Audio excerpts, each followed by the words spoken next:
Buenos días a todos, bienvenidos una vez más a nuestro seminario del Departamento de Biología. Hoy día les tengo a una de las personas que probablemente se perfila como una de las mejores jóvenes promesas. Hay alguien con su micrófono abierto, lo vamos a creo que ya, ya sé si la vamos a silenciar. Bien, ahí se silenció solo. Disculpe. Estaba yo presentando a Hans, es una de las jóvenes promesas, yo diría más prometedoras para la redundancia, en la paleontología nacional, ¿sí? Hans estudió biología en la Universidad Católica y ya tiene bajo el brazo un diploma de magíster en paleobiología de la Universidad de Bristol.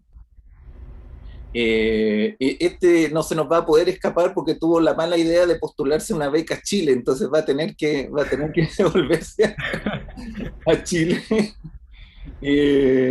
Pero por ahora está en Escocia, en el laboratorio de Stephen Brusat, uno de los grandes paleontólogos que hay, muy entretenido también, un gran personaje, eh, haciendo su doctorado, ¿no? Y en el magíster, él estuvo haciendo algunos estudios sobre calibrar la longitud de rama, los tiempos de divergencia, ¿cierto? En el tiempo, y estos son estudios que son súper, las técnicas se van afinando, ¿cierto? Continuamente, es de vanguardia en ese sentido. Y acá lo bonito, este es un área, la evolución humana es un área multidisciplinaria, eso tiene muchas cosas hermosas sobre ella, pero también tiene la cuestión de que como área a veces no se actualizan tanto con estas metodologías más de la biología, de la cladística, ¿no? Son casi bromas que hacemos entre los paleontólogos porque cuesta encontrar un árbol filogenético bueno que no sea una cuestión alogímetro de todos estos dominios tan fascinantes que están saliendo en África. Uno quiere hacer especulaciones evolutivas, qué pasó primero, después, y se encuentra con que no hay un buen árbol, ¿no? Y por como no hay un buen árbol, tampoco pueden haber a veces estimaciones de divergencia. Tengo entendido que eso se ha ido subsanando y por eso yo estoy tan feliz de acá, de tener a Hans, porque nos va a contar. Él aplicó esto en un área donde todavía no se aplica mucho de la evolución humana, y lo hizo en tiempo de pandemia, in silico, y resulta que se lo publicaron en Nature Ecology and Evolution, que es una revista que tiene más de 10 puntos de impacto. Es todo un golazo. Yo cuando supe eso, dije, lo voy a invitar para que nos cuente de esta investigación. Él también tiene ya otras publicaciones easy, está por encima de lo que normalmente se espera de alguien con 29 años de edad, que es lo que tiene Hans. Así es que encantado entonces y los dejo con Hans Huschel. Muchas gracias, Alexander, ahí por la introducción. Es en realidad muy bueno el comentario que decía eso de que de repente la antropología va un poquito detrás. Y en realidad, en parte la idea de este trabajo, lo que les voy a presentar, tuvo que ver un poco con eso, que yo viendo durante el máster desarrollando un poco estas técnicas, me di cuenta de que no se habían aplicado en nuestro grupo, digamos. Y con mi hermano que es antropólogo empezamos a desarrollar en el fondo esta idea de este trabajo y después bueno, fuimos incorporando otros colaboradores, pero eh, surgió de eso, en realidad, de este vacío que había de aplicar estas técnicas y ver respuestas en lo que es la evolución humana. Así que ahí les voy a presentar, pero yo lo hice sin ser como antropólogo de base, soy biólogo, pero uno, y biólogo bueno, paleontólogo me considero de mamífero. Bueno, los humanos igual son mamíferos, así que ahí está el nexo, pero sí, igual eh, un bonito trabajo, así que ahí se los voy a presentar. Así que voy a tratar de. Me tienen que dar permiso para compartir ¿No la quedaste con el pantalla. permiso? Parece que se salió, pero lo Ah, ya, tenía ok. recién. No, te lo doy de nuevo, no hay problema. Como probamos el PowerPoint y está bueno. Ya, Ya, ahora le ahora sí, dejo poder. ahora sí. Ya, vamos a ponerlo acá. Y. Segundo. Ya. Y ahora voy a poner el PowerPoint.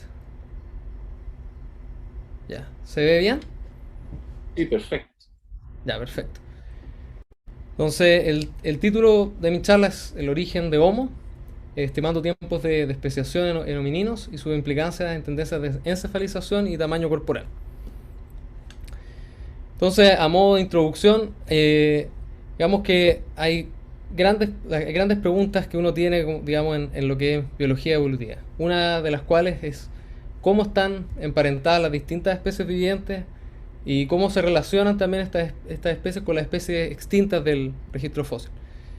Entonces ya desde Darwin, que hizo su primer aquí árbol de la vida, plantea que al final toda la vida tiene, digamos, un ancestro en común y que está interconectada, así como están conectadas las ramas como de un árbol, en donde uno ve ciertas ramas terminales que serían las especies vivientes y también hay ramas que están como truncadas, que estarían relacionadas con formas vivientes pero que ya están extintas, que sería lo que estamos viendo en el registro fósil. Entonces ya de esa época ya se estaban preguntando estas preguntas. Y también otra de las preguntas asociadas es cuándo estas especies divergen. O sea, una cosa es claro, cómo se emparentan, como por ejemplo aquí A está emparentado con B o con C, pero también cuándo divergieron, cuándo divergió A con C o B con C. ¿Qué tan antiguos, podemos decir, son estos ancestros en común, digamos? Y en base a lo anterior, también teniendo esta información, ¿qué podemos decir de su biología, de su evolución en el tiempo y de sus ancestros en común? O sea, ¿qué podemos reconstruir? Y acá dejo como un ejemplo, que esto fue un estudio de O'Leary en 2012, que básicamente ellos recopilaron una filogenia de muchas especies de placentarios actuales y extintos, distintas especies de mamíferos placentarios, y en base a eso, tomando toda esa información, fueron capaces de reconstruir las características físicas de este ancestro en común, este ancestro planteado en común, digamos. Entonces fueron capaces de ver incluso características, digamos, esqueléticas de cómo habría sido este ancestro en común, incluso algunas de tejido blando, en base a lo que sabemos de las especies actuales placentarias. Entonces, bueno, yo durante mi tesis de doctorado, que estoy todavía trabajando en ella, he estado tratando igual de atacar preguntas interesantes, digamos, en la evolución de mamíferos. Entonces, una de las preguntas que estoy participando como en un proyecto es cómo están emparentados y cuándo se originan los principales grupos de órdenes de mamíferos placentarios actuales y extintos y qué efecto tuvo la extinción masiva del Cretácico Paleógeno, digamos, en su diversificación. Es una pregunta súper importante. O sea, ese asteroide que cayó la época de dinosaurios, ¿qué efecto tuvo? Si estas diversificaciones fueron antes o después. Lo que es muy, muy interesante. Y por otro lado, ¿cuáles son las afinidades también? Otra pregunta que estoy atacando, de los órdenes de ungulados nativos sudamericanos, que eso es lo que he estado viendo en particular dentro de estos placentarios, que hay lotungulados, litopternos, astrapoterios, cenungulados, piroterios, dentro del árbol placentario. Entonces, si forman, por ejemplo, un grupo monofilético, en realidad están asociados a otras formas. O sea, entonces, esos son tipos de preguntas. Y una pregunta que es la que en el fondo vamos a atacar ahora, que se desprende que también tiene que ver con estas preguntas interesantes, que es cuándo ocurren los principales eventos de especiación en homininos. O sea, cuándo se origina el género Homo. Entonces, eso es lo que nos vamos a enfocar en esta charla. Entonces, bueno, como Alexandra igual había mencionado, esto ya fue publicado, está en la publicación, ahí los invito a leerla. Al final de hecho voy a dejar un link que se lo usan, es como tienen acceso libre a lectura, digamos. Y bueno, acá están todos los autores, entre ellos aquí mi hermano y otros autores de Edimburgo y también de otras universidades también. Entonces, como introducción en lo que es digamos, los homininos, ¿cuál sería nuestro lugar en este árbol de los primates? Porque al igual como en este árbol que les mostraba de Darwin, nosotros somos parte también de ese árbol evolutivo, este árbol de la vida, digamos, y nosotros en particular estamos en esta posición, nuestro pariente más cercano actual son los chimpancés, y estamos anidados dentro de este árbol de los primates. En el fondo, esto acá que le llaman antropoideos, acá están los monos, digamos, y nosotros estaríamos más emparentados.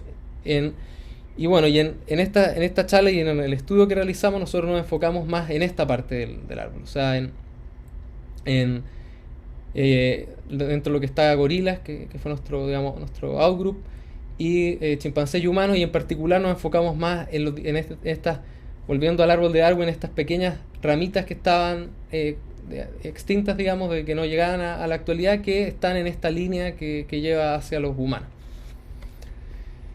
Entonces, en ese sentido, bueno, tener una escala de tiempo para lo que es la evolución humana es sumamente importante, o sea, porque proporciona fechas para eventos de especiación, o sea, podemos saber cuándo ocurren, cuándo especies se separan, también podemos comprender el contexto biótico o abiótico de estos eventos, y también podemos tener un marco para estudiar cuándo y cómo evolucionan estos rasgos importantes, como son acá la encefalización y la masa corporal. Eh, y acá les muestro, estos son en realidad las distintas especies de homininos eh, extintos, digamos. Bueno, ahí también estamos nosotros, que estamos vivos, digamos, pero acá en amarillo están los miembros de género Homo, aquí están homininos arcaicos, y aquí están los miembros de Paranthropus, homininos arcaicos australopitecinos, también algunos otros, por ejemplo, se encontró como un pie, que también ahí no se sabe exacto a qué se atribuye, digamos, y también homininos tempranos.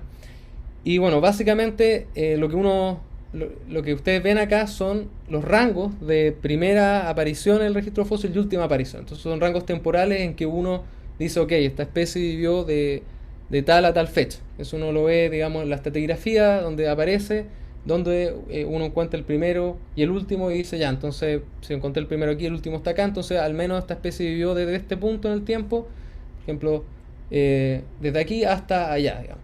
Entonces, pero sabemos que estos primera ocurrencia, última ocurrencia van a depender del muestreo, porque obviamente no sabemos que África es un continente muy grande y se sabe que hay muchos lugares todavía por explorar y obviamente es imposible mostrar todo en ese sentido y todavía falta, digamos. Entonces sabemos que potencialmente una especie, no sé, por ejemplo, Strepitococcus afarensis aquí podría ser eventualmente más vieja y podría incluso haber sido un poco más joven dependiendo de si aumentamos el muestreo.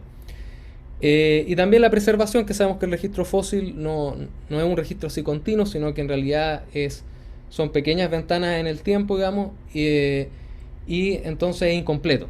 Es como un libro al que se le quitaron las páginas. Entonces uno trabaja con eso, pero uno sabe que en realidad es probable que estos rangos puedan ser más grandes.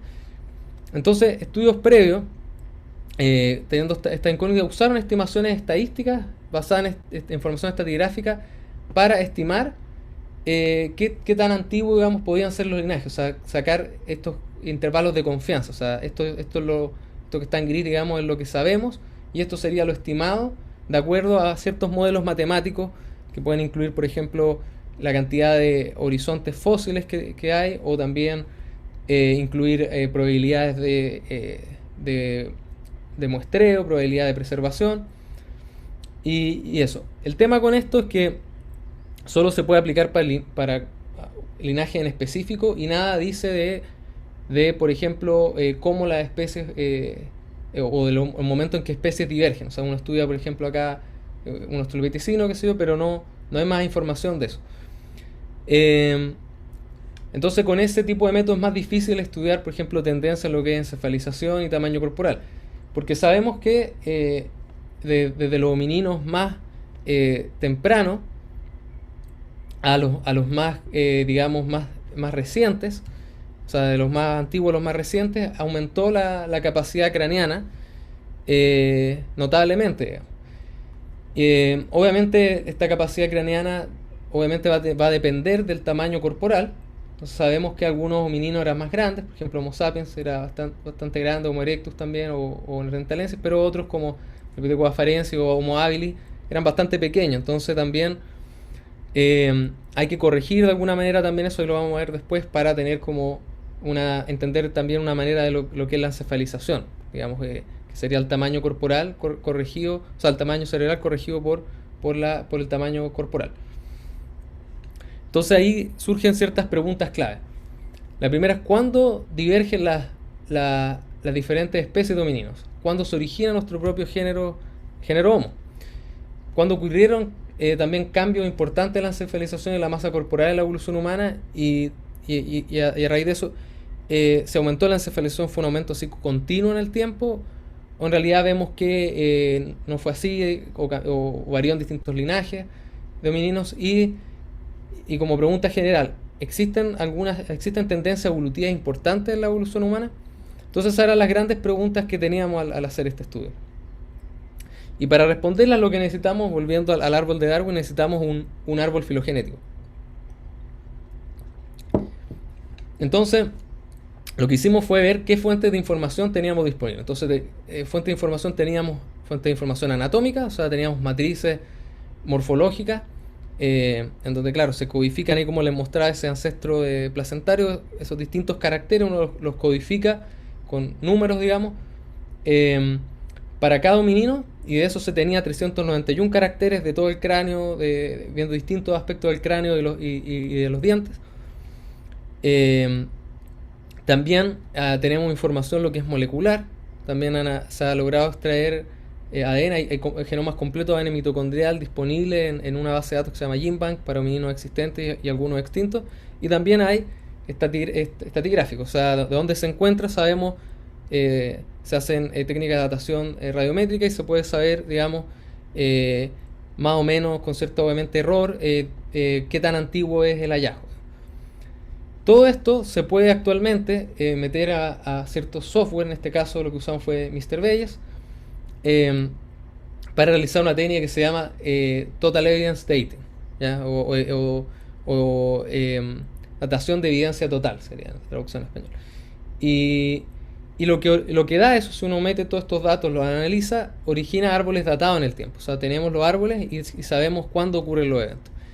Si a eso además usamos también los datos de volumen endocraneal y masa corporal de homininos vivientes y extintos, que también en estudios previos se han estudiado, se han calculado estas cosas para los homininos, podemos usar ambas informaciones, combinarlas y estudiar lo que es la encefalización y tendencias de masa corporal en el tiempo durante la evolución humana.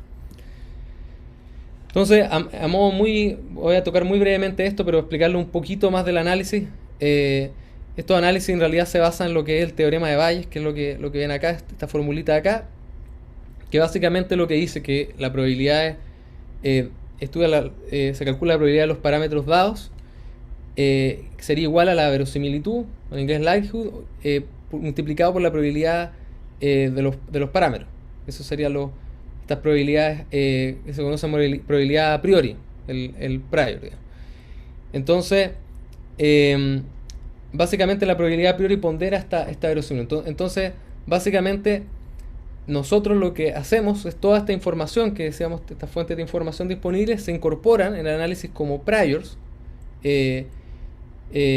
digamos iniciales, que es la información que tenemos, y además tenemos que elegir obviamente un modelo evolutivo. En este caso, por ejemplo, para los datos moleculares, un modelo de sustitución de cómo cambia el ADN en el tiempo, cómo van generándose mutaciones, digamos.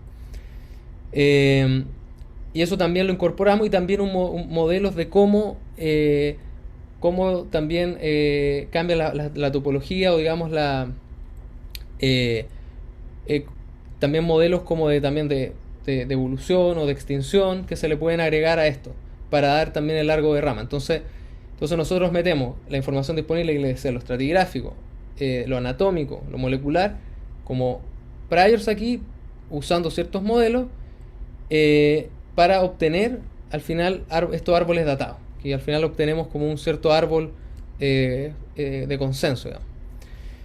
Entonces, en este punto es importante mencionar como distintas hipótesis filogenéticas que nosotros revisamos, digamos, distintos árboles alternativos. Entonces, como hipótesis primaria usamos un árbol que se había obtenido anteriormente, de hecho el árbol que se obtuvo de los datos anatómicos que teníamos, que este de acá, pero también sabemos que obviamente esto es una hipótesis filogenética, no es son hipótesis, como hipótesis puede ser correcta o errada, no es la realidad, digamos. Puede que algunos de estos grupos se muevan, y por lo mismo tres de las especies más controversiales, de las que sabíamos que en el fondo había controversia, no estaba muy clara dónde, digamos, se posicionaban en el árbol de los homininos.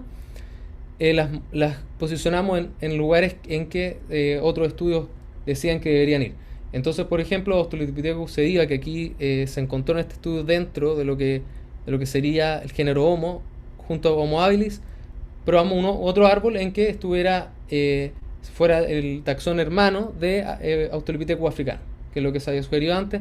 Lo mismo con Aledi, que también esta posición la que ellos obtuvieron, pero también se ha sugerido que podría ser un pariente cercano del Homo erectus africano.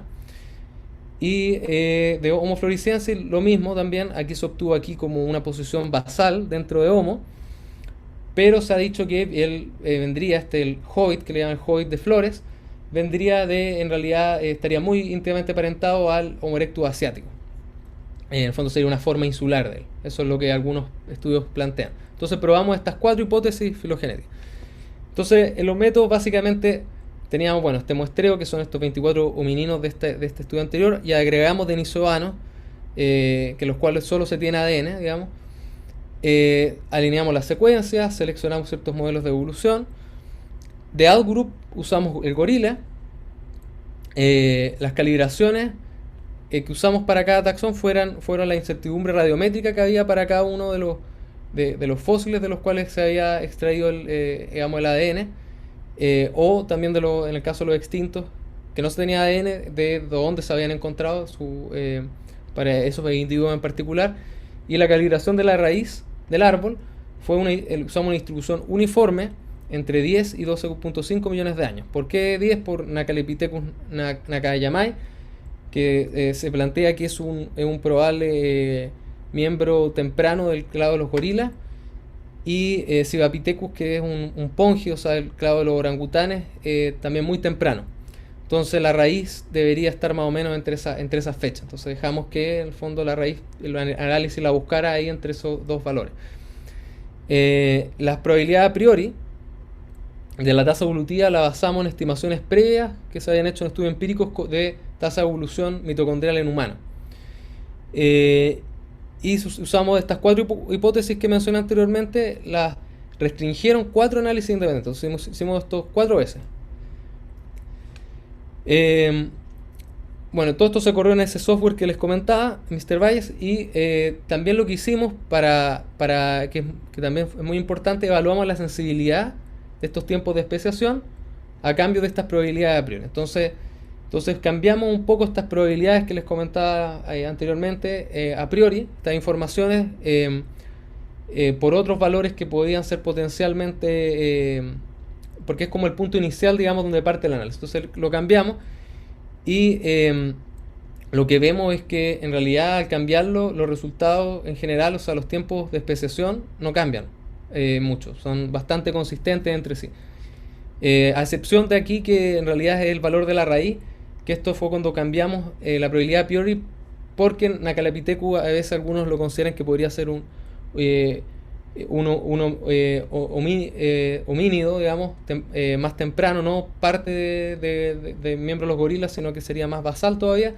Entonces incluimos uno que definitivamente, que también se sabe 100% que es parte ya como miembro del linaje de los gorilas, un gorilino, digamos, que es Corapithecus avicinus, digamos, que de 8 millones de años atrás. Entonces lo cambiamos eso. Pero al final ese cambio tuvo solo un efecto en la raíz y el resto en realidad no afectó mucho. Por lo tanto, eso nos indica que en realidad nuestros análisis fueron bastante robustos a cambio en estos predios, y probablemente lo que significa es que los datos en realidad están dando los tiempos de especiación, que es lo que nosotros queríamos, y no que nosotros le estamos indicando al análisis cuáles son los tiempos. Por otro lado, estimamos un índice que aquí le llamamos P y Q, que es un índice de encefalización utilizando una regresión PGLS, que es una regresión que utiliza una regresión filogenética, que utiliza información filogenética. Entonces, bueno, antes de hacer esto, convertimos el volumen endocranial en masa cerebral, dividiéndolo ahí por un valor que se sabía en el fondo es como un valor que se obtiene más o menos la densidad cerebral empíricamente en primates. Entonces de esa manera podemos convertirlo directamente a lo que fuera la masa para las especies fósiles. Y también usamos en esta regresión usamos un modelo de movimiento browniano, un Brown and Motion, dentro del cálculo. Y, eh, y bueno, y ahí obtuvimos estas cuatro regresiones para cada una de las cuatro hipótesis, digamos, y calculamos lo que es PIQ, este índice de encefalización corregido por filogenia, que sería la masa cerebral, que ya la habíamos calculado aquí previamente, dividido en la masa cerebral esperada, que es la que nos daría al reemplazar en cada una de estas fórmulas los valores que serían esperados de acuerdo a esta línea, como esta regresión, digamos. Después, lo otro que realizamos fue reconstrucción de estados ancestrales de pi y q y masa corporal. Usamos máxima verosimilitud y usamos los cuatro árboles de consenso que obtuvimos después de hacerlo. Y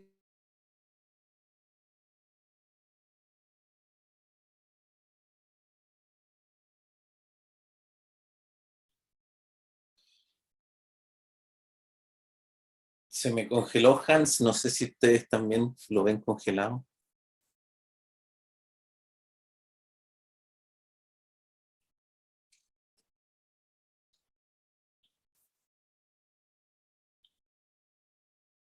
cuales nosotros ampliamos cada 10 y obtuvimos 9002 árboles calibrados en el tiempo, y esto por 4 porque por cada hipótesis, por las 4 hipótesis. Y después repetimos el paso 4, o sea, se repitió esto para todos esos árboles. Y también se estimó para cada uno de esos árboles se estimó su propia ecuación de pi y q también. Y también, por último, medimos la relación entre la reconstrucción de estados ancestrales de la masa cerebral y la masa corporal. Entonces, medimos esa relación hicimos básicamente una regresión, o sea, para ver cómo cambiaban ambos valores, digamos. Entonces ya, los resultados. Entonces, respecto a los resultados del Total Evidence Dating, digamos, acá obviamente no tendría tiempo para decirle de cada uno, pero calculamos para todos estos nodos que ustedes ven acá, para cada hipótesis. Está en una tabla ahí en el paper, pero mencionando brevemente dos que bien importantes, sería el ancestro en común de los chimpancés con los homininos, con el resto de los homininos, digamos, sería 7.5 millones de años, con esto, digamos, de incertidumbre, de 8 a 6. Y de ancestro común de género Homo, que sería aquí como más o menos el nodo 3 en esta hipótesis, sería alrededor de 3.3 millones de años en el pasado, digamos. Y con este incertidumbre 4.3 a 2.56. Cuando vimos después los resultados de reconstrucción de estados ancestrales, vimos que en realidad habían dos tendencias claramente distintas.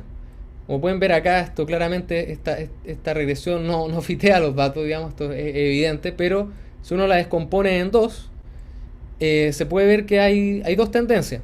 Y lo interesante es que el punto en el cual la tendencia, que aquí en el fondo la reconstrucción del tamaño corporal cambia de ir disminuyendo, empieza a aumentar, es alrededor de este punto amarillo que señalo acá, que es precisamente el punto del origen de Homo, ese nodo.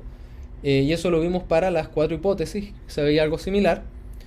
Y claro, al descomponerlo vemos que antes del género, o sea, antes de la aparición del género Homo, el tamaño corporal iría disminuyendo, la masa cerebral iría aumentando, pero después ambos aumentan juntos.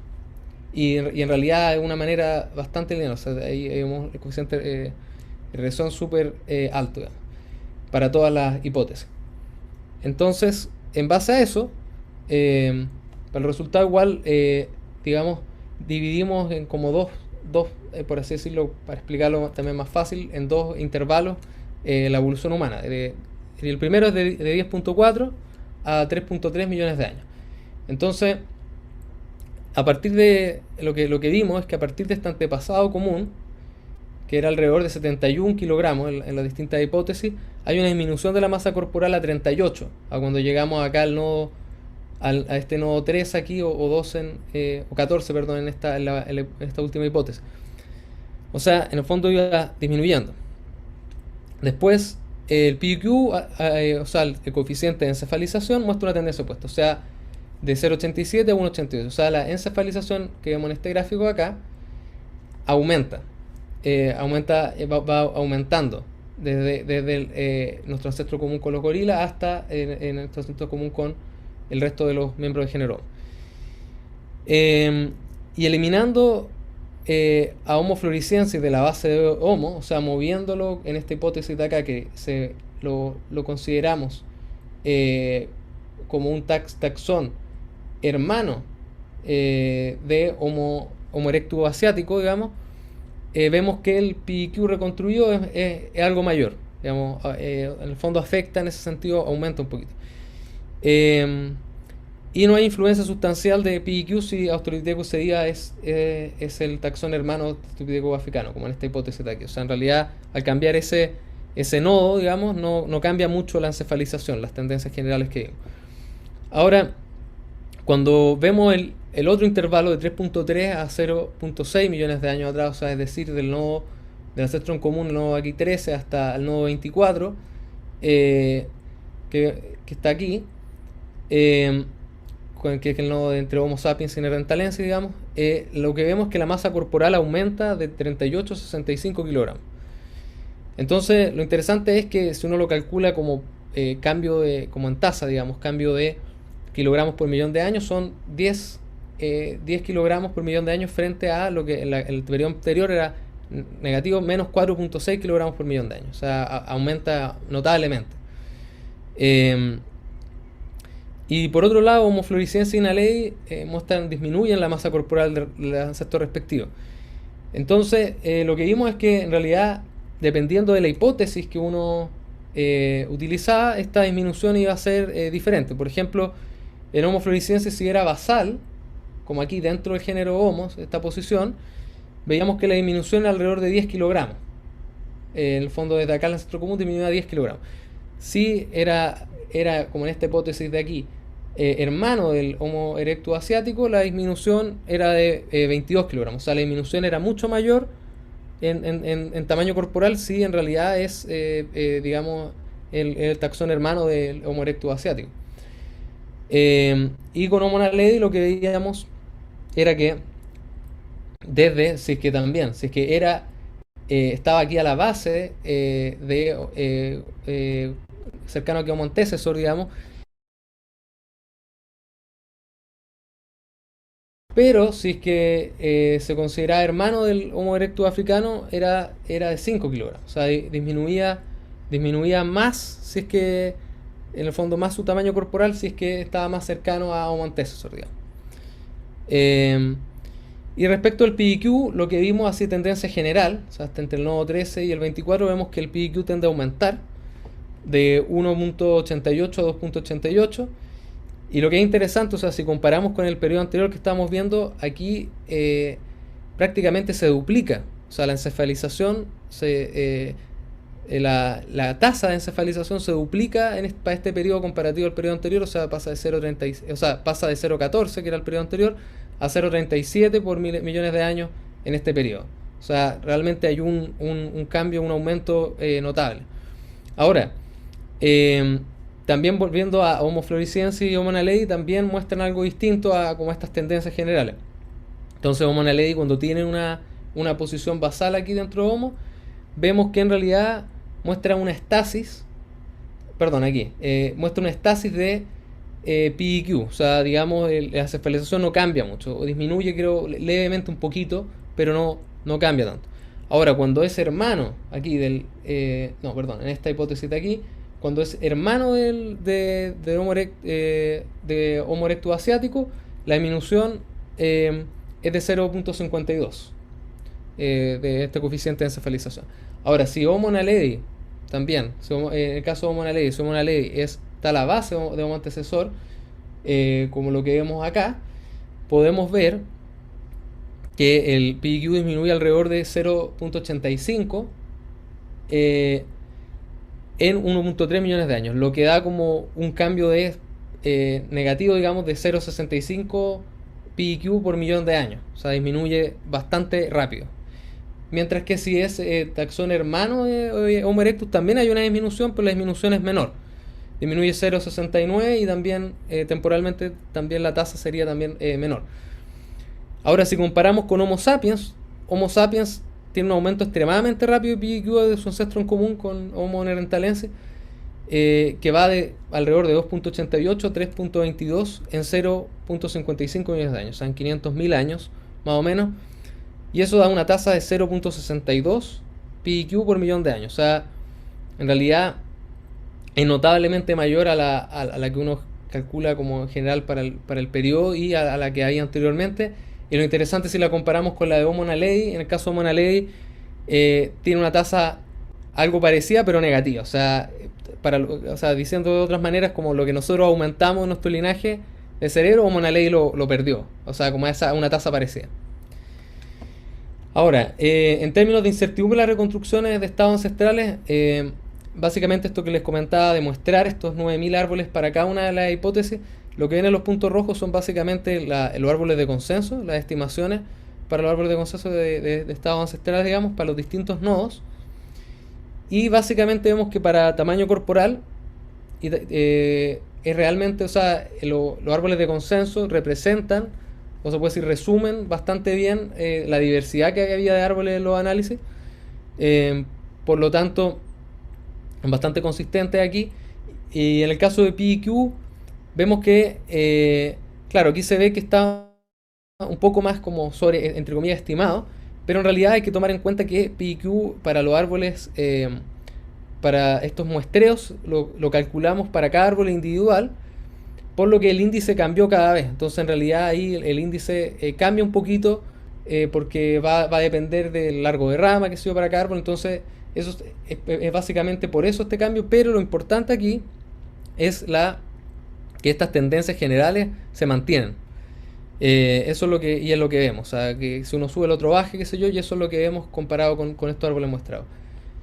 Entonces, lo que podemos decir entonces es que estimaciones de tiempo de especiación para las especies recientes son consistentes con lo que, por ejemplo, con otros estudios moleculares que ya se habían hecho. O sea, nos dan parecido, pero lo que obviamente lo que nosotros agregamos y que no existía es básicamente esto para también especies fósiles, que eso no está. Así que tampoco estamos o sea, no estamos llegamos a las mismas conclusiones respecto a los vivientes, pero también tenemos este añadido. Por otro lado, las reconstrucciones de estados ancestrales son consistentes entre sí, o sea, las tendencias generales que vemos en distintas hipótesis no cambian mucho entre sí y hay una dinámica en realidad compleja de evolución del tamaño corporal de los homínidos. O sea, distintas, en fondo vemos esta disminución inicialmente antes del género Homo, después vemos este aumento y también podemos decir que, bueno, antes de Homo la evolución del tamaño del cerebro parece estar desacoplada o en el fondo seguir direcciones opuestas. Y después de Homo vemos lo contrario, o sea, vemos que ambos caracteres van muy juntos, tienen una relación hacia un aumento casi lineal. Y la tendencia que vemos es una tendencia general de evolución gradual, pero acelerada del tamaño del cerebro en hominino. Pero no para todos los taxones, como les comentaba, Naledi y Floresiensis en realidad no muestran algo distinto. Entonces, ¿cómo se ven estas tendencias de encefalización cuando vemos el contexto climático de lo que estaba pasando en África en esa época? Entonces, lo que nosotros vemos en nuestros resultados es que la encefalización tiende a acelerarse cuando se pasa un clima relativamente estable, que es lo que vemos acá, para la primera parte del árbol, digamos, de estos 10.4 a 3.3, relativamente estable, a un clima bastante inestable, con mucha variación, también lo que vemos acá. Y esto, de hecho, hay una hipótesis que hecha, de hecho, planteada por Potts, que habla de la hipótesis de selección de variabilidad, que en realidad, en el fondo, lo que llevaría, digamos, a los mayores cambios humanos y lo que en el fondo potenciaría, digamos, estos cambios en encefalización, sobre todo, que vemos en los últimos millones de años de nuestra evolución, tendrían que ver con esta inestabilidad climática, en que en el fondo cambio, en lugar de decir, digamos, se seleccionó en el fondo la adaptación a un ambiente, en realidad aquí lo que se vería sería que lo que se vio favorecido sería una capacidad de flexibilidad, eh, ya sea ecológica o conductual, en el fondo, que habría sido la notable, o sea, la que habría llevado, en el fondo, a este aumento, digamos, y que estaría relacionada a ese aumento cerebral, digamos. Entonces, y de hecho, la evolución del género Homo y las adaptaciones que tipifican Homo sapiens se asocian con mayores oscilaciones del clima global. Entonces, bueno, entonces viendo aquí, yendo primero nuevamente con 10.4 y 3.3 millones de años, puedo decir que el periodo, así como general, fue un periodo mayormente cálido, una tendencia global de enfriamiento desde el óptimo climático del Mioceno medio, recuperación de capas de hielo antártica alrededor de 10 millones de años. Hubieron oscilaciones de tiempo de temperatura alrededor del límite de Mioceno-Plioceno a 5.3 millones de años, y también se desarrollan ciclos glaciales, que cada 23.000 años, digamos. Y en ese contexto vemos que surge el género Homo, lo que estábamos viendo con el análisis, y este término, esta tendencia de tamaño corporal menor, y empieza a aumentar la masa, el tamaño corporal, y inicia una aceleración del aumento del PIQ. Lo interesante también es que, bueno, anteriormente, así como contexto, el primer Homo que se ha encontrado, que se ha atribuido a Homo, es un hallazgo en Leigeraru en Etiopía, digamos, que tenía 2.8 millones de años. Nuestro estimado fue 3.3. O sea, en el fondo nosotros estimamos respecto a 500.000 años, en el fondo, que el inicio del género sería 500.000 años antes, en el fondo, que este hallazgo. Y lo interesante también que esta época, también esta edad, calza con las herramientas que se han encontrado en Turkana Occidental, que son se llaman del Homo también. Obviamente aquí yo no estoy diciendo que esa herramienta la haya hecho este ancestro común con Homo. Lo que hay es una coincidencia interesante, porque también, bueno, también en cercanos a yacimientos se han encontrado Kenthropus platyops y Australopithecus afarensis que también podrían haberla hecho, pero es interesante que justo las primeras herramientas de homininos líticas, digamos, son de justo esa edad. Y bueno, y ahora en el otro periodo de 3.3 a 0.6 vemos que después de 2.58 millones de años, el límite del Plioceno-Pleistoceno, la tendencia hacia temperaturas más frías y aridez continúa, y hay ciclos glaciales dominantes de 41.000 años. También se intensifica esta fluctuación climática, y a medida que el PIQ continúa aumentando, lo que veíamos, esta encefalización va aumentando, aumenta también comportamientos complejos. Por ejemplo, vemos que a medida que avanzamos del pasado hacia el presente, en esta época vemos que hay más innovación en herramientas, o sea, se empieza a ver herramientas más sencillas, más complejas, uso de fuego también, cocción y consumo de carne más frecuente, y también capacidad de producir arte. De hecho, acá les muestro un ejemplo en donde vemos acá, esto se encontró en Java, en la isla de Java, que se atribuye a Homo erectus, que tiene alrededor de 500.000 años de antigüedad. Y en realidad estas líneas se cree que en realidad era una expresión artística, más que cualquier otra cosa. Y bueno, y acá obviamente no iré en detalle en todo esto, simplemente para mostrar que en todo estos hitos evolutivos humanos, o sea, avances, digamos, de tecnología, cambian el cerebro, controlar el fuego, esto aumenta ¿cómo se llama? La conducta simbólica, digamos. Todo grandes de los avances que se asocian con lo que nos hace humanos, digamos, coincide que se dan en este periodo de inestabilidad climática mayor, o sea, que apoya un poco esa hipótesis, digamos. Y justamente también son lo más reciente, porque esta instabilidad climática se da en los últimos millones de años hasta la actualidad, digamos. Entonces, ahora hablando particularmente del Pleistoceno, alrededor ya de 300.000 años, hubieron múltiples linajes de homininos coexistiendo. Entonces, Por ejemplo, en África teníamos a Homo sapiens, Homo heidelbergensis, estaba Homo naledi. Y Eurasia también sabemos que tenía Homo neanderthalensis, los denisovianos, Homo floresiensis, y también posiblemente podía tener algunos Homo erectus, Homo heidelbergensis y Homo luzonensis, que es el último que se encontró, que es unos restos muy pequeñitos en otra isla cercana a Indonesia, en sudeste asiático. Eh, entonces, también sabemos que los orientales fueron finalmente desplazados por Homo sapiens en Europa hace 39.000 años. ¿Ya? Eh, y la masa, y bueno, y también sabemos que en general una masa cerebral relativa más grande en mamíferos. Se ha visto en estudios que tiene que ver o se asocia a una mayor flexibilidad conductual, adaptación y resiliencia en condiciones ambientales variables. Entonces, una potencial explicación de, de nuestra presencia como en este minuto como solitaria, digamos, como veía este árbol grande, teníamos todos estos parientes y ahora estamos solo nosotros, es que al tener este pico alto quizás fuimos capaces de desplazar a estos parientes contemporáneos. Eh, pero la película sabemos que igual es bien compleja, en el sentido de que hay evidencia genética que muestra que también hay una dinámica compleja que incluye hibridación.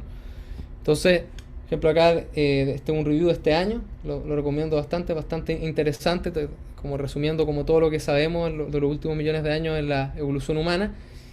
Y, y básicamente sabemos que humanos modernos, sobre todo los humanos de Euroasia, digamos, que dejaron África, hubieron eventos, por lo menos un evento en cierto momento digamos, de hibridación con neandertales, ¿ya? Y por eso los humanos actuales tienen un 2%, que en el pasado puede haber sido mayor, porque también se sabe que es probable que haya habido un proceso como purificación de lo que teníamos de ADN. Y también en el caso de denisovianos, también poblaciones actualmente de Asia, el sudeste asiático, Australia también, tienen un componente hasta un 3% de denisovianos, que también habrían. Entonces hoy en día, seres humanos actuales, Homo sapiens, digamos, tienen ancestros, ya sea neandertal o Homo denisovano, no todos, porque también humanos modernos en África no tienen esta ancestría, digamos.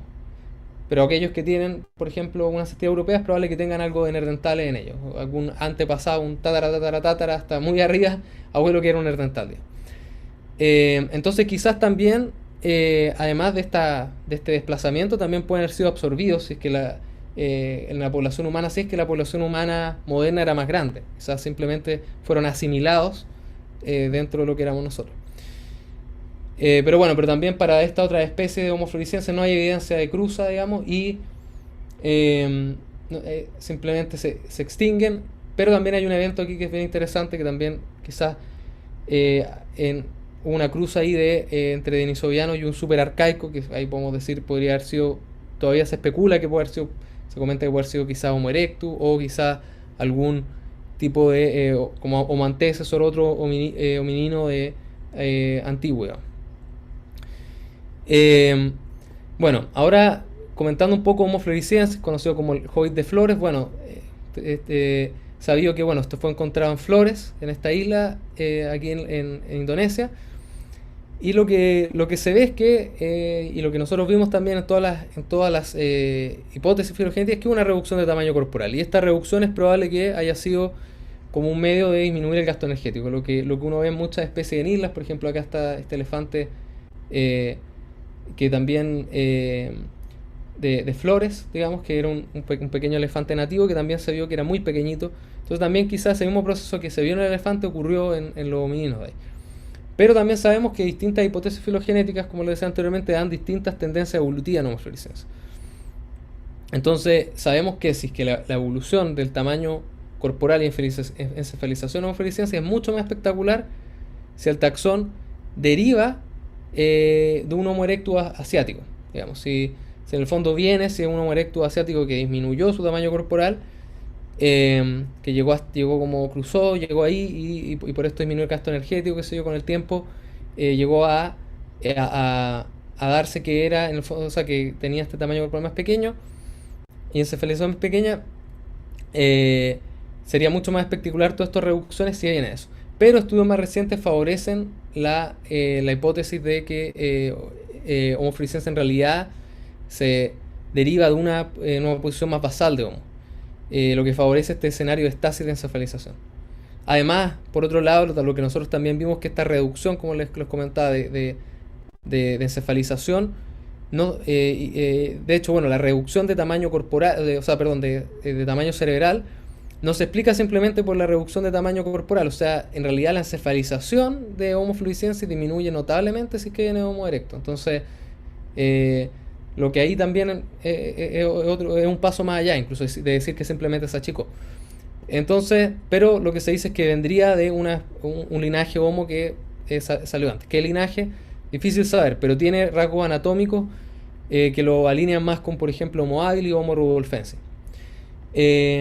Y bueno, y anticipamos que el antepasado común de Homo, con un valor de PQ similar a Homo floresiensis, probablemente también puede haber hecho herramientas. Así que podemos considerar que este nivel de encefalización se puede traducir a eso. Respecto a Homo naledi, tiene valores de PQ o de encefalización similares a Australopithecus afarensis y solamente hace 200 o 300 mil años. Estamos hablando de cuando ya había Homo sapiens, Homo neanderthalenses, que son homininos con cerebros muy grandes. Estaba viviendo esta especie que es un cerebro muy pequeño y un tamaño corporal muy pequeño. Entonces se han barajado dos hipótesis para el tamaño cerebro pequeño. Entonces una es como una retención de un ancestro común del género Homo, o sea que su ancestro dentro del árbol evolutivo de Homo tenía un cerebro chico, entonces él simplemente lo mantuvo, digamos. Y la otra hipótesis es que hubo una reducción de una forma posterior, una forma más tardía de Homo, que en el fondo redujo su tamaño cerebral a los niveles que tiene Homo naledi. Lo que vimos en nuestro estudio es que básicamente apoya más esta segunda hipótesis. O sea, la segunda hipótesis se apoya más en todo, pero obviamente que es mucho más espectacular, o sea, disminuye mucho más si es que está asociado a la primera hipótesis de cercano, digamos, a un antecesor, más o menos, en posición relativa en el árbol. Y como posible explicación, lo que podría ser es que podría haber sido una posible especialización en un nicho en ese momento en Sudáfrica, digamos, que claro, bueno, no lo mencioné, pero este fue encontrado en una caverna aquí en Sudáfrica. Entonces quizá en ese momento él está especializado en recursos alimenticios escasos o de baja energía. Entonces ahí hay una serie de hipótesis que existen, como la hipótesis del tejido caro, tejido costoso o de compensación energética, que básicamente lo que hablan es que uno, para poder aumentar el tamaño cerebral, muchas veces tiene que sacrificar, hay como ¿cómo se puede decir? Un trade-off, digamos, un compromiso entre aumentar el tamaño cerebral y tener otros, por ejemplo, otros tejidos, por ejemplo, como el tamaño de los intestinos o lo que uno gasta, digamos, energéticamente en reproducción. Entonces, quizás una posibilidad es que, dado la dieta que tenía, que era una dieta bastante, podría ser, o sea, potencialmente, si fuera una dieta escasa, quizás este cerebro muy grande era muy costoso y en el fondo no le convenía tener este cerebro tan grande. Y en el tiempo eso fue disminuyendo su encefalización. Como que sería como una especialización. Y bueno, esto tiene algo de apoyo, digamos, porque todavía está muy discutido, digamos, pero en las características dentales únicas de Homo naledi, porque tiene unos molares que no son parecidos a nada anterior ni a nada posterior, digamos. O sea, no se parecen a otros miembros más tardíos de Homo, pero tampoco se parecen a los australopitecinos. En lo que sí se parecen es que son dientes sumamente... tienen un esmalte muy grueso, tienen unas coronas muy desarrolladas, pero son relativamente pequeños si uno los compara con, por ejemplo, Paranthropus, que se sabe que comían una dieta bastante dura y de semilla y cosas que en realidad le hacían tener mucha tensión en los dientes. Entonces tiene una combinación muy rara, o sea, son dientes relativamente pequeños, pero a la vez tienen un esmalte grueso y unas coronas muy altas. Entonces, algo estaba haciendo, probablemente estaba ocupando algún nicho ahí mientras ya existía Homo sapiens en otros lados, pero es realmente una pregunta muy interesante pues, de qué estaba haciendo y cómo llegó a tener un cerebro tan pequeño. Eh, y bueno, resumiendo, ¿qué podemos decir con este estudio así respecto al ancestro común de nuestro género? Que vivió hace 3.3 millones de años, que su tamaño corporal era de 38 kilos, alrededor de ese valor, que es más o menos cercano a lo que uno ve en Australopithecus afarensis, y su encefalización fue 1.88, que para un valor es similar, algo mayor en realidad a Homo floresiensis, y probablemente era capaz de fabricar herramientas líticas. Y como conclusión, podemos decir que la evolución, bueno, la conclusión que acabamos de comentar, y también que la evolución de la masa corporal de los homininos siguió una tendencia general decreciente antes de la aparición de Homo y siguió una tendencia general creciente después, que los homininos mostraron también una tendencia general de encefalización gradual, pero acelerada en el tiempo, que Homo sapiens es la especie hominino más encefalizada y que posee una mayor tasa de encefalización positiva, o sea, un linaje que realmente aumentó rápidamente su tamaño cerebral.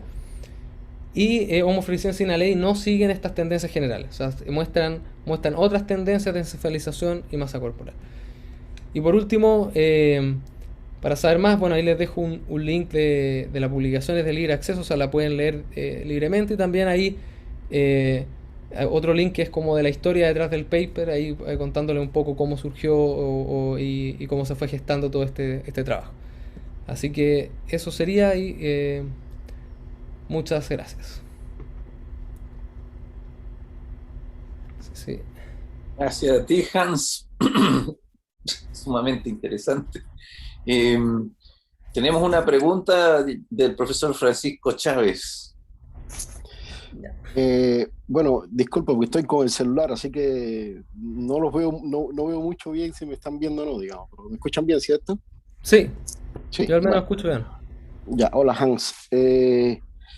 Hola. Mira, a ver, Hans, yo quería hablar de tres grandes artículos que a mi juicio son, tú hablaste en algún momento, y creo que una sola vez, digamos, de ecología, ¿ya? Y entonces quiero llevarte a mi pregunta. Yo soy microbiólogo, así que todo el mundo sabe que yo soy como los fenicios, siempre pregunto lo mismo, digamos.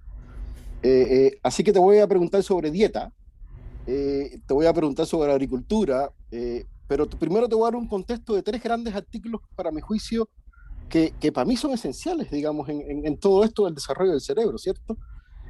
Uno es un artículo del padre de la microbiota, que es precisamente Jeffrey Gordon, que hizo un análisis de todos los mamíferos de la microbiota, y llegó a resultados de que precisamente hemos codiversificado, ¿cierto?, con los microorganismos según la dieta que tengamos, si somos omnívoros, si somos, ¿cierto?, herbívoros, si somos carnívoros, y no solo eso, sino que recientemente Alex de Cassien, ¿cierto?, de la Universidad de Nueva York, recopilando un poco lo que hiciste tú, ¿cierto?, datos del tamaño del cerebro y el cuerpo de los primates, también clasificó en cuatro categorías dietéticas, ¿cierto?, en omnívoros, en los comedores de hojas. Entonces, y la conclusión a la que llega a ver es que precisamente el tamaño del cerebro se debe precisamente a la calidad de la fruta que se comía, digamos, y no correlaciona para nada con la social, con todo este aspecto, ¿cierto?, de las adaptaciones sociales, cognitivas, y no sé, pues de otros aspectos más de las redes, digamos, que podían estar driven, ¿cierto?, llevando cierto desarrollo, ¿cierto?, del cerebro, digamos.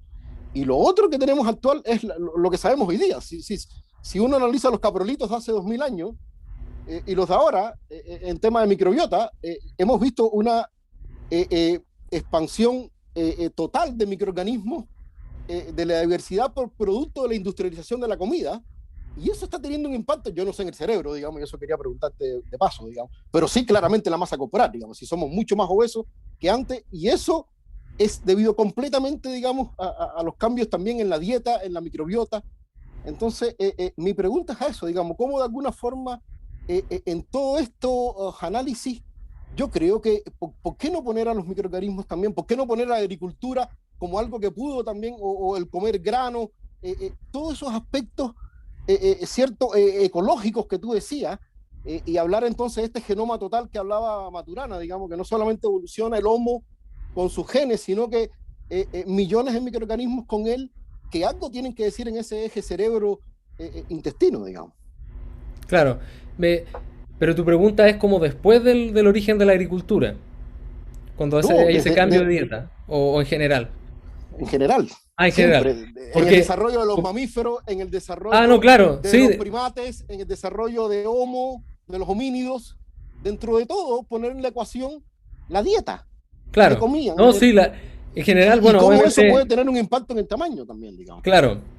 O sea, en general lo que siempre se ha comentado, o sea, acá no toqué mucho ese tema, me enfoqué en otros puntos. En realidad, en evolución humana uno puede estar hablando por días porque hay la literatura es inmensa, hay trabajos de todo.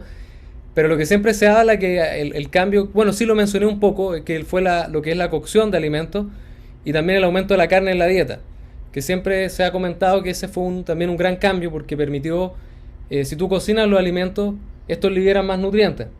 Entonces uno tiene acceso a nutrientes que antes no se tenían. O sea, te abre un abanico de tener más calorías. Que potencialmente, por ejemplo, puede gastar en un cerebro más grande, porque un cerebro grande es energético.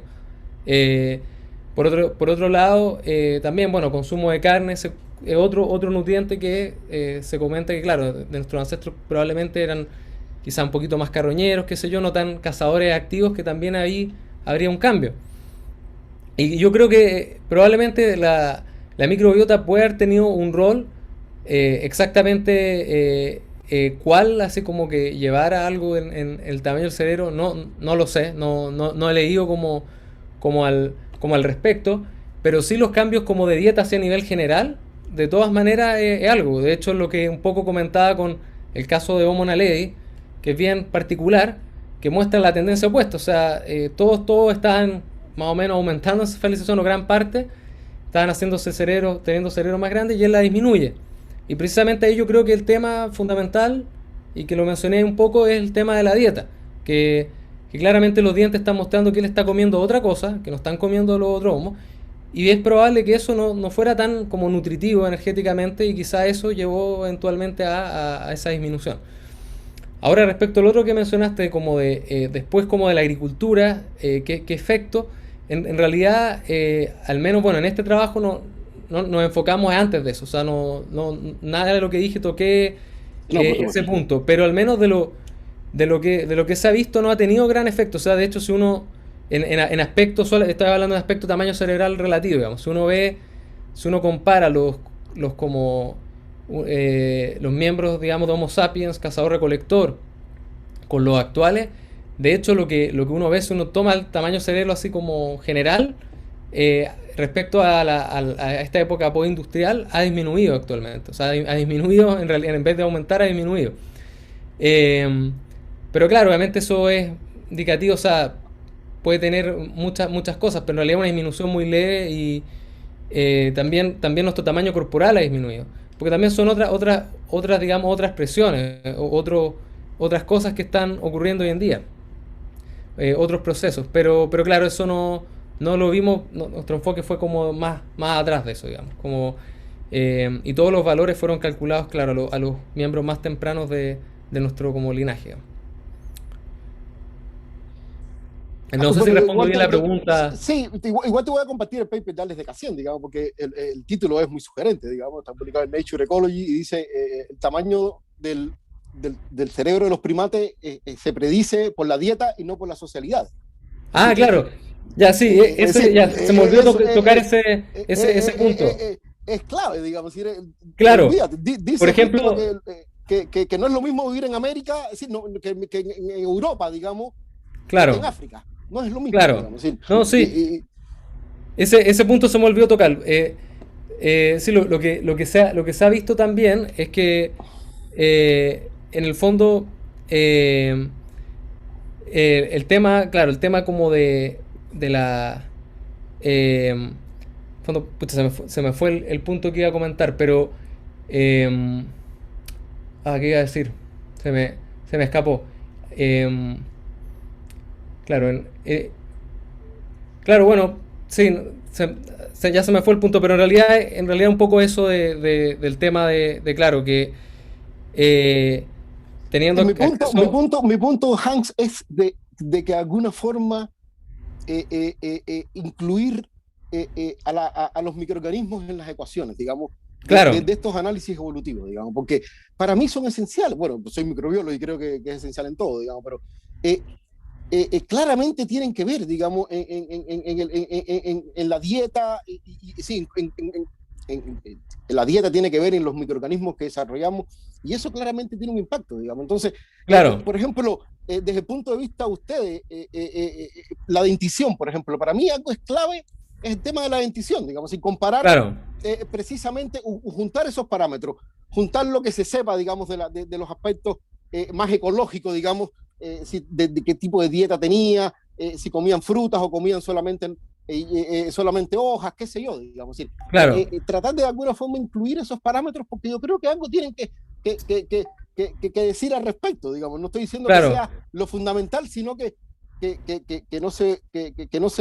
incluye en la ecuación, digamos. A eso me Sí, refiero. yo también estoy de acuerdo, o sea, yo creo que si se puede estudiar eso más, como decías tú, un coprolito y cosas por el estilo, debería ser bien interesante, porque igual, acá no lo mencioné tanto, pero igual ha habido como un cambio de foco en la paleoantropología, de que normalmente se ponía el foco en el tema como las causas como intrínsecas de cómo de repente se abrió la sabana, qué sé yo, y ahí empezó todo este desarrollo y fueron como unos loops, digamos, de que desde se abre la sabana empieza la socialización, empieza, qué sé yo, empieza a aumentar, qué sé yo, tipos de conducta, qué sé yo, se empieza a cazar más, se empieza a desarrollar el lenguaje y todo así. Pero también hay otras cosas y por eso también mencionaba que, claro, también existe este cambio y esta gran oscilación climática que justo coincide con lo que vemos. Entonces quizás también nuestro linaje, más allá de simplemente eso, sí, aumentó el cerebro, se abrió la sabana, en realidad tenía esta flexibilidad y que probablemente una flexibilidad no solo en conducta, o sea, sí, en conducta y que incluye lo que comemos también, o sea, en dieta. Eso te da un cambio notable en lo que es en los recursos que tienes disponibles, en si va a sobrevivir o no. Ahí, Eh, ahí sí coincido 100% contigo, en que el tema claro, climático tiene que ver precisamente con la disponibilidad de comida, de dieta también, exacto, el exacto. impacto que pueda Entonces tener eso. nuestros ancestros básicamente habrían, sobre todo los de los últimos millones de años, habrían estado como sufriendo. Por ejemplo, estaba todo este grupo que lo mencioné muy brevemente, pero Paranthropus, que eran especialistas en dieta dura, o sea, comían, ellos no cocinaban, qué sé yo, tenían un nicho mucho más pequeñito, pero eran muy especializados y en cierto punto desaparecen del registro fósil, se extinguen. Y es probable que por todos estos cambios climáticos no pudieron como adaptarse, no fueron lo suficientemente flexibles. Porque acá ya no es una adaptación en el término de como adaptación darwiniana clásica, como de seleccionar una especialidad a un lugar en particular o a este clima, sino que es una adaptación a la flexibilidad, ser capaz de tener un ambiente que está cambiando constantemente y tú ser capaz de llegar a ideas que te permiten sobrevivir y seguir teniendo hijos y conquistar también, que tampoco lo mencioné mucho, pero la expansión, salir de la cuna africana y recorrer otros ambientes. Modificar en el fondo que tú hablas también del nicho como ser un constructor de nicho, que también es una cosa que a nosotros nos caracteriza. Hay otros animales también que construyen nicho, pero los seres humanos son un constructor de nicho, o sea, cambiamos el ambiente para nuestro beneficio, digamos. Eh, entonces podemos prácticamente vivir en la Antártica, que son condiciones que no son realmente para nosotros, pero adaptamos todo y generamos unas condiciones con temperatura adecuada, como para este primate, digamos, que en realidad es de esta zona, qué sé yo, de África, inicialmente, que en realidad se logró hacer todas estas adaptaciones conductuales, llamémosle. Muchas Pero sí, gracias, Hans. ya, de nada. Felipe González tiene pregunta. Hola, no sé si se escucha bien. Sí, escucho bien. Ya, hola Hans, muy buena la presentación, muy clarita y Gracias. especialmente en este tema, la evolución, en particular en la evolución debe ser una de las preguntas más interesantes de cómo llegamos a lo que somos hoy en día. Mi duda era que con respecto a los registros fósiles, cada vez ha ido apareciendo más evidencia y lo que en un momento parecía como más discontinuo o costaba un poco entender hitos claves, cada vez han ido apareciendo nuevos registros fósiles y como que empieza a parecer como un poco más clara la transición, cómo se ha ido desarrollando este proceso de encefalización.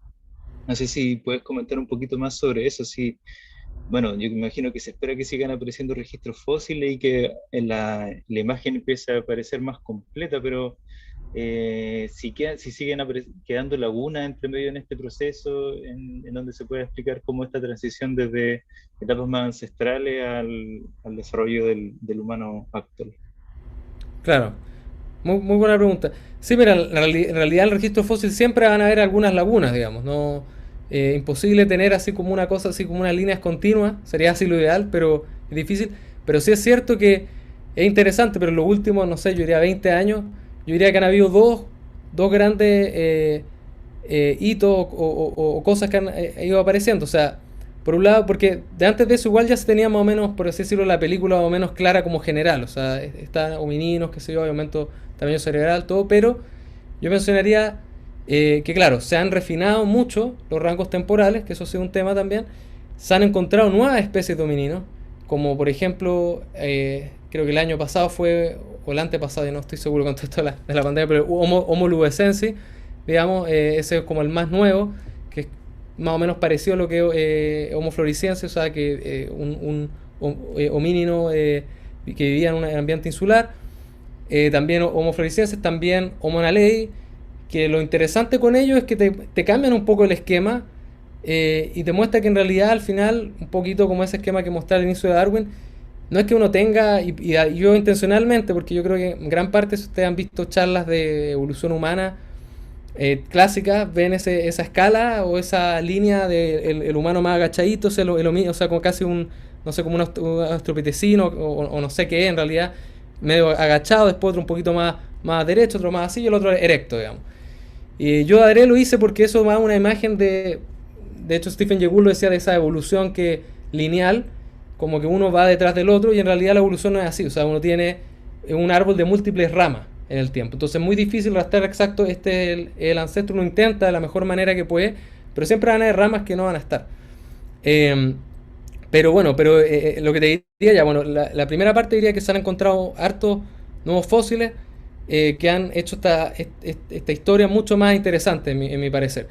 Y en segundo lugar, los avances en todo lo que es la extracción de ADN antiguo ha sido pero gigantesco. Y eso también nos permite reconstruir hacia atrás eventos que no tenemos ningún registro. Entonces, sumados a toda evidencia, ha sido notable. O sea, hoy en día, yo me acuerdo cuando yo estudiaba en el colegio, se decía que, claro, Homo neanderthalensis estuvo ahí, pero eran ellos y nosotros, y nunca no había evidencia de hibridación. Eso es lo que me acuerdo.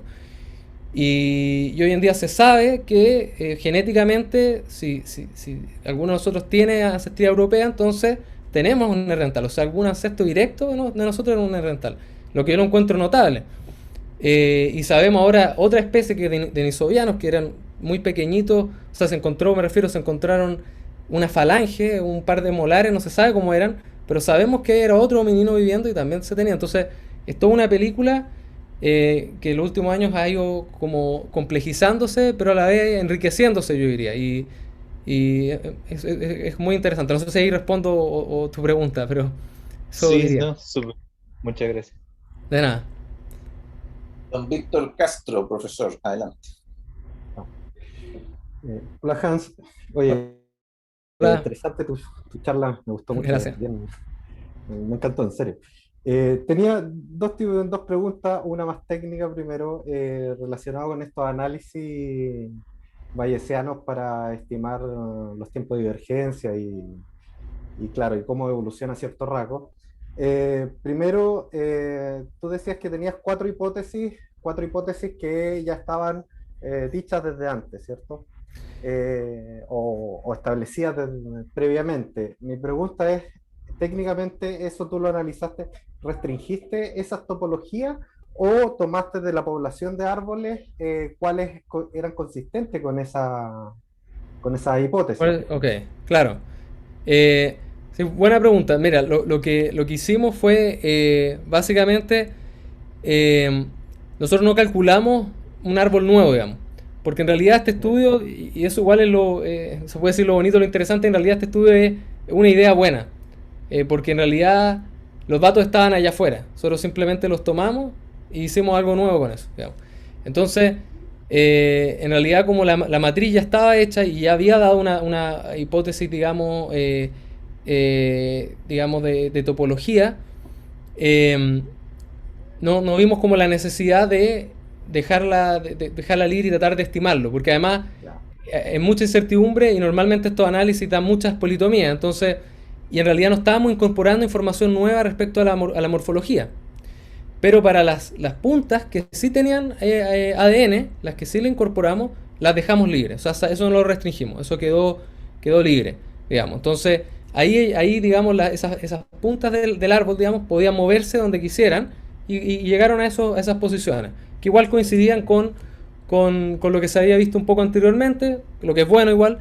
Pero eso, claro. Y los árboles en realidad, un árbol de esos cuatro era como un árbol que ya, o sea, la base, sobre todo la base, digamos, de morfológica existía, y los otros tres en realidad, yo diría que no los vas a encontrar como árboles como en literatura, porque en realidad lo que hicimos fue eh, eh, cambiar un paso de este árbol inicial, un paso en un grupo. Entonces era un cambio, o sea, un nodo cambiado, o sea, movíamos de lugar, a este lugar alternativo que se había propuesto en otros estudios. Porque es verdad que estos análisis pueden verse afectados si tu topología, si las relaciones son distintas. Si uno digamos, está más emparentado a otro u otro. Sobre todo las reconstrucciones ancestrales que hicimos después. Entonces, Ah, esa fue la manera de incorporar esa incertidumbre, en el fondo lo que no estamos seguros, digamos. ya.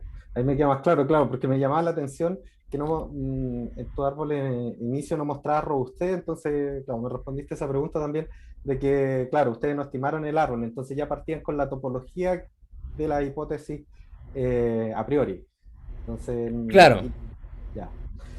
Bueno, sí, ahí me respondiste mis dudas técnicas del inicio de tu investigación que me quedaban. Y la otra es más general, que así como el profesor Chávez te dice que los microorganismos son todo lo importante, para mí lo importante son las enzimas. Y soy bioquímico y el metabolismo es fundamental. claro, Entonces, ahí, en ese sentido, hay estudios, de hecho, que muestran, yo recuerdo uno que es bien famoso en mi área, que es respecto a cómo los homínidos cambiaron el metabolismo, por ejemplo, en el ácido úrico. En el cuanto a que, por ejemplo, por qué hoy día los humanos tenemos el problema de el exceso de ácido úrico en la sangre y la hiperuricemia y todos esos problemas patológicos, y que se habrían dado por justamente un cambio de clima en el pasado, porque los homínidos o los ancestros sí tenían una uricasa bastante eficiente para degradar y procesar el ácido úrico. En cambio, en cierto periodo de tiempo, la uricasa perdió actividad enzimática porque eso favorecía la acumulación de grasa, y se cree que se relaciona con respecto a la cantidad de frutas disponibles. De cierto tiempo ya no había tanta fruta disponible, entonces los homínidos o sea, necesitaban tener mayor reserva, y eso provocó o hubo una selección hacia ese metabolismo, a ese cambio de metabolismo. Entonces mi claro. pregunta es si tú conoces cuáles serían otros metabolismos que podrían haberse afectado, o tienes una idea de qué metabolismos podrían cambiar asociado a la dieta, recordando la pregunta del profesor Chávez, eh, hacia a lo que estamos hoy en día. Claro. Y, Yo diría que es probable que desde los australopitecinos, eh, si bien ellos eran más generalistas, es probable que tenían una dieta un poco más como vegetariana, digamos. que nosotros, o una dieta más dependiente de recursos vegetales. Entonces quizás igual su intestino era más grande, quizás, obviamente no podemos hacerlo porque no tenemos el tejido blando de ellos para nada, pero lo que sí se puede ver, por ejemplo, en este otro grupo de parantropos que ellos se especializan en eso, es probable que ellos en vez de invertir en, por así decirlo, en aumentar su capacidad craneana, ellos invirtieron más en ser capaces de digerir lo que comían, digamos. Entonces, en términos como de energía, siempre están estos como compromisos en donde es complicado, o sea, que sobre todo en las especies que uno ve que hay estos aumentos como de tamaño cerebral, normalmente se tienen que o bien aumentar de alguna manera los recursos que tienes, o sea, comer más, o reducir por otro lado, digamos. Siempre está ese como trade-off. O sea, un caso clásico que se dice en mamíferos, no se ha escuchado, por ejemplo, el koala, que se dice que, claro, a través de millones de años fue reduciendo su tamaño cerebral. ¿Y por qué? Porque se hizo cada vez más especialista en comer hojas de eucalipto. Entonces fue seleccionando para eso, y en realidad él es especialista en eso. O sea, se dice que si tú, por ejemplo, le sacas una hoja de eucalipto y la dejas en un plato y se la ofrece al koala, ¿sí? Él no va a comerla porque no solo la reconoce cuando está colgada de la rama. O sea, no es capaz de hacer ese proceso de que alguien la sacó y la puso. Entonces, pero claro, uno va a decir ese primitivo, ese no, en realidad él está adaptado a eso es lo que él sabe hacer, digamos. Y en nosotros los humanos, bueno, lo que se habla esta hipótesis y lo que se ve en realidad es probable que, como tú bien decías, o sea, todos estos cambios ambientales, es probable que el que se veía favorecido era el que era flexible, el que era capaz de sacar ideas o resolver estos problemas, digamos, por así decirlo. Más que simplemente alguien que dijera, oh, estoy adaptado a este ambiente y lo hago así de la mejor manera. En realidad era más bien ser capaz de aprovechar, digamos, claro, los recursos que estaban disponibles en ese momento. Eso sería, yo diría, el tema. Pero es súper interesante, no conocía ese ejemplo, lo encuentro súper interesante que se haya perdido esa función. Quizá hay, bueno, en la uricasa hay reconstrucciones ancestrales de las enzimas y han mostrado cómo las mutaciones han ido perdiendo actividad enzimática, y eso nos lleva hoy en día a tener el problema de la gota. Claro. Claro, en ese caso es probable que fueran cambios, yo creo, neutrales. Quizás, como dices tú, la dieta probablemente se amplió en ese minuto y en realidad ya no era como una cosa que tuviera por así decirlo, una presión selectiva tan grande como de mantenerlo. Simplemente se perdió por un cambio neutral, digamos, no. Y después los otros ya no la tenían, aunque ahora nos genera problemas, digamos, pero. En realidad se plantea que es una selección, porque de selección ya. Los bosques más tropicales, donde había más acceso a frutas, te permitían tener energía de fácil acceso. En cambio, hubo un cambio de clima que llevó a bosques más templados, donde no había ese acceso a frutas, y eso llevó a que los homínidos necesitaran almacenar más grasa.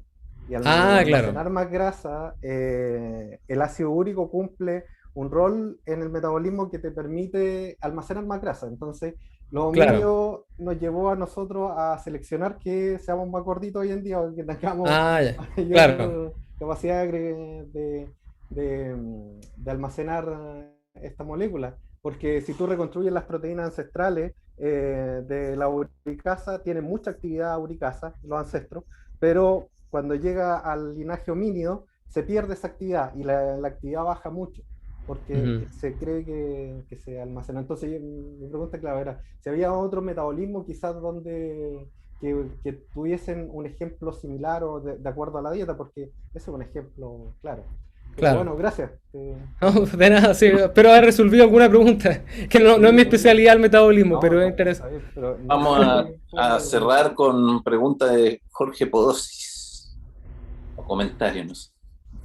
Sí, gracias. Yo estaba oyendo atentamente, muy bonita la presentación, muy delicado, muy, digamos, con una metodológicamente muy refinada. Pero estaba oyendo esta discusión que teníamos acá, y claro, el profesor Chávez le gustan las bacterias, al profesor Castro le gustan las enzimas, al profesor Pucher le gusta el clima y los cambios climáticos. Es curioso, ¿eh? Porque ¿qué estamos buscando? ¿Qué es lo que se busca? Se busca una fuerza, una causa que obligue al bicho a cambiar en una dirección. Eso es, ¿no? ¿Y el koala? ¿Qué obligó al koala a hacer lo que hace? ¿Qué obliga a los humanos a hacer lo que hacen? Al koala nada lo obliga, parece, a no ser que uno quisiera construir un cuento muy alambicado, digamos, muy barroco. Pues lo que el koala hace es hacer lo que hace el koala y se vuelve especialista en ser koala. ¿Sí? Los humanos, ¿en qué se especializaron? ¿Cuál es el nicho ecológico de un humano? ¿Por qué no podemos mirar la cuestión de modo tal de que lo que el bicho hace tenga consecuencias sobre su devenir, como le pasa al koala? Claro. Igual yo lo que planteaba, un poquito comentando, esta hipótesis de variabilidad climática en parte es precisamente eso. No se trata de especializarse a un ambiente, es decir, o sea, yo me adapto a eso, sino que es ese hecho de poder ser abierto, mantener esa flexibilidad, esa plasticidad, de poder Yo te hacer escucho distintas eso, cosas. te escuché eso, pero piensa tú que todos los bichos pasaron por eso y no todos se encefalizaron. Entonces, el nicho ecológico, ¿cuál es el nicho, si tú quieres ponerlo en esos términos de los humanos? ¿Qué pasa si uno dice, mira, el nicho de los humanos, así como el nicho del koala es el árbol de eucalipto, el nicho del humano es la cultura? Y la cultura va con los humanos y cambia cuando los humanos cambian en relación a su existencia en la cultura. ¿Podría uno decir eso o está prohibido? ¿Tú qué dirías? De la cultura, sí. Yo creo que la cultura también evoluciona. Va cambiando en el tiempo, Humanos, digamos. claro, pero tú podrías tú pensar en estos términos, es la conservación de la cultura, del vivir en la cultura como un nicho, de la misma manera que el árbol es el nicho del cual la cultura humana que puede desarrollarse en cualquier ambiente, en cualquier lugar, es el nicho de la existencia humana. Y por tanto los cambios no es el ambiente, es el quehacer humano en la cultura, lo que Claro. humaniza. ¿Podría pensarse así o no podría? No te estoy, no te digo, no, te estoy poniendo la pregunta nomás para que tú No, la sí, consideres. yo creo que sí se podría pensar, o sea, creo que caso humano es bien, o sea, dentro de la especie igual es bien interesante, porque también uno, como humano, modifica constantemente el ambiente y muchas veces esas modificaciones tienen efecto a nosotros mismos, entonces hay una retroalimentación que es sumamente interesante. Eh, Así que estoy de acuerdo. O sea, yo creo que hay a su vez causas intrínsecas, pero también hay causas extrínsecas. O sea, no somos elementos aislados en el ambiente. Hay cosas, hay como digamos motores internos, pero también existen también motores externos. O sea, también estamos dentro de un planeta Tierra, digamos, por así decirlo, con ciertos recursos limitados, qué sé yo, los que tenemos que movernos, digamos. No sé si ahí respondo a algo, pero Sí, afortunadamente los recursos limitados le parecen a uno que está mirando de lejos y no a los bichos que están ahí haciendo lo que hacen, porque si tuvieran, claro, te fijas, es un comentario que uno hace sobre la situación en la que encuentra a los bichos, porque el bicho ahí no lo está, vive, sí. exacto, nunca se han muerto hasta ahora, ¿no? En toda esa filogenia magnífica que tú mostraste, con tantas ramas, ahí están los bichos. A veces se extinguen, claro, pero mientras no se extinguen, existen. Y sería difícil concebir que están pensando, mira, en realidad, si comiera lo de allá, voy a hacerme crecer el cerebro, voy a tener alcance a comerme esa otra cosa. Es un poquito, es la historia que uno cuenta historias así, Claro, en realidad es más bien es una metáfora, si uno lo piensa. ¿cierto? Son Porque en realidad el koala no es que esté diciendo activamente yo voy a comer, él simplemente come lo que está ahí. Y se conserva haciendo eso. Los humanos se conservarán haciendo algo de los ancestros, ¿cierto? ¿Qué será lo que está conservado en los humanos? Cada vez que un linaje se separa, así tal como tú describiste tan bonitamente, cada vez que un linaje se separa de otro, porque hay algo que no dijiste al principio, yo estoy haciendo clase, siempre me pasa esto, que me pongo a hacer clase. Hay algo que tú no dijiste al principio, cuando estabas hablando de cómo se reconstruye la ancestría y cómo se reconstruye el linaje, ¿no es cierto? Y tú usaste esa aproximación cladista al problema. Entonces, cuando un linaje se separa de otro, primero tú reconoces un linaje por lo que se conserva. Y cuando se separa es que, algunos rasgos de lo conservado cambian y se empieza a conservar una cosa distinta.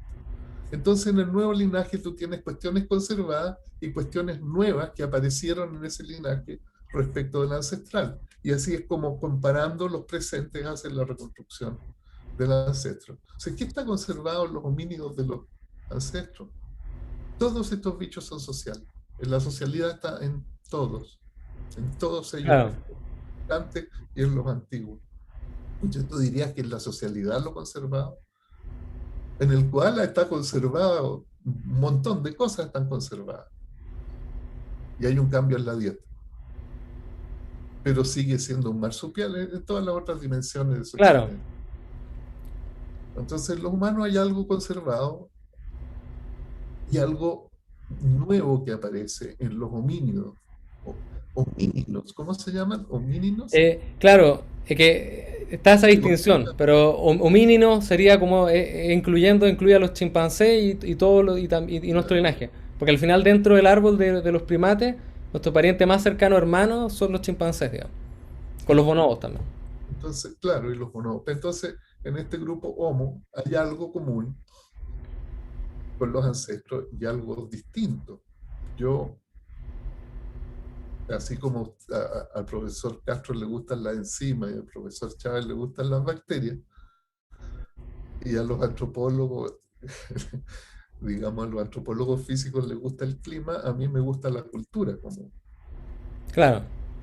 ¿comprendes? Entonces, yo lo entiendo, yo creo que para mí como que no son procesos como excluyentes, o sea, no creo, o sea, digamos, en términos, por ejemplo, procesos selectivos, en el término clásico de lo que es selección natural, yo creo que ocurren, pero no es todo.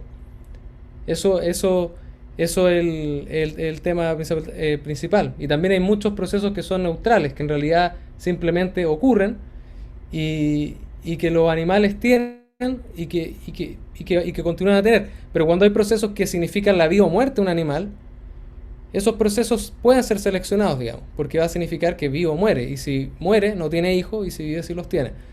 Pero hay otras cosas que en realidad no significan eso y que igualmente cambian y que son, que yo le llamaría neutrales, digamos, que mucha gente, claro, los conoce como neutrales, que en realidad no generan, o sea, no van a generar un gran cambio en el animal en el aspecto de si vive o muere. Y pueden ser cosas muy interesantes, de todas maneras. Entonces, por ejemplo, no devienen humanos, no nacen humanos, devienen humanos en la cultura. Exactamente, sí, la cultura es algo muy interesante y yo creo que el hecho que nos hace humanos, porque uno puede ver atisbos culturales en chimpancés, ahí se transmite conocimiento en generaciones, pero no Claro. llega al nivel del que lo que tenemos nosotros. No, porque los humanos se especializaron en hacer En eso, exactamente. así como los koalas se especializaron en el eucalipto. Bueno, ya muy entretenida la conversación, ya no quiero decir nada más. Ya, muchas gracias. Es bonito todo ya. Gracias, Jorge. Muchas gracias. Por ese aporte también. Bueno, lo tenemos que dejar aquí, pero Hans, hay unas preguntas en el chat de YouTube que las puedes contestar por el chat de YouTube. Son unas bien técnicas de nuestro colega Darko Cotones. Lamentablemente ya se nos acabó el tiempo, pero te pido por favor que le contestes porque le puede servir a Darko tu respuesta. ¿Ok? Bueno, si no, también me puede escribir, le puedo dar mi correo también. Sí. ¿Es alumno tuyo? O... Amigo, fue alumno de Miguel Allende desde la facultad, sí. Estuvo en Berkeley. Bueno, Los dejo entonces. Muchas gracias, Hans. Yo tenía algunas preguntas también. No sé si algún día vamos a poder sacar genomas de fluorescencia porque no es tan viejo, ¿no? Sí, y no está preservado, por el ambiente como tropical, hasta ahora no se ha encontrado, no se preserva. Una pena, porque sería interesante comparar ahí con la gente del sudeste asiático, a ver si queda algo o no. Claro, claro. Una hibridización. Bueno, no ha habido Claro. nada más. Pero la idea que yo tenía siempre, tú me dices que ahora está más de boga esta posibilidad de que sea más basal, que no sea un erectus. Porque sí, esa es la impresión que me quedó de ciertos estudios que decían que el tobillo o la muñeca eran en realidad bastante plesiomórficos. No sé en qué año Sí, de parece. fluorescencia, claro. Lo que se planteó en el paper original era que, claro, en el fondo fue como esa reducción, digamos, insular de un Homo erectus. Pero en realidad, lo que encontré interesante es que la mayoría de la gente, si uno busca en post y todo, se quedaron con esa idea. Pero han habido ya una serie de estudios, como 3 estudios, que han reanalizado los datos, han hecho filogenia, agregando más datos, considerando nuevas evidencias. Y no solamente decir la historia bonita que se achicó Homo erectus, sino que realmente poniendo la prueba. Y no les da que viene de Homo erectus, no tiene una serie de características plesiomórficas, como dices tú.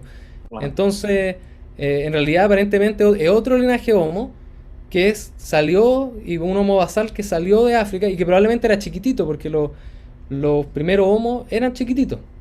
Y por eso el chiquitito no se achicó en ese escenario. En ese escenario se achicó muy poquito. Se achicó un poquito, pero muy Un poquito. Pero de cerebro no cambió prácticamente. O sea, en realidad no es que... Sí, es como que fue... Definitivo. Sí. Claro, es interesante, sí. Es como que llegó a una isla, se instaló, digamos. Eso fue todo. Pero esa historia que venden de que... Bueno, y el orangután ya lo había hecho antes, había escapado hasta Asia, es muy lejos de una rama aún más antigua, así que nada de qué sorprenderse demasiado, ¿no? Claro. Oye, que me gustó la historia. Encantadora la historia. Estos gallos salieron chicos de África. Sí. Primitivísimo. Yo nunca me compré esa cuestión del Homo erectus, entonces yo me siento tan vindicado. Sí, es que vende paper, digamos, vende como la historia, pues una historia porque uno ve que en ambientes isleños pasan cosas interesantes. Es verdad que, por ejemplo, había unos elefantitos chiquititos. Sí. Y sus parientes eran más grandes en el continente, entonces se achicaron. Entonces, ¿por qué no? Claro, se achicó Homo erectus, pero la evidencia no dice eso. Entonces, pero la gente sigue igual diciendo lo mismo. Entonces, pero yo creo que quizás va a cambiar con el tiempo. O sea, en la medida que se vuelva a analizar, se vaya viendo, pero igual lo agregué en el paper porque se sigue diciendo lo mismo. Entonces, lo consideré igual. Claro, está bien, para todos los gustos. Claro, exacto. Yo creo que esta gente eran los que cuidan el huevo de Modra. Eran las hadas pequeñitas, pero ahorita la disminución de tamaño. Ya, yo patudamente metí preguntas igual, pero mi señora hace rato que me está esperando para almorzar y mirándome muy feo, y eso a mí me aterroriza un poco. Así que vamos cerrando. Muchas gracias a todos. Nos vemos de nada. Miércoles. Gracias a todo el mundo. Chao, chao. Chao. Estén bien.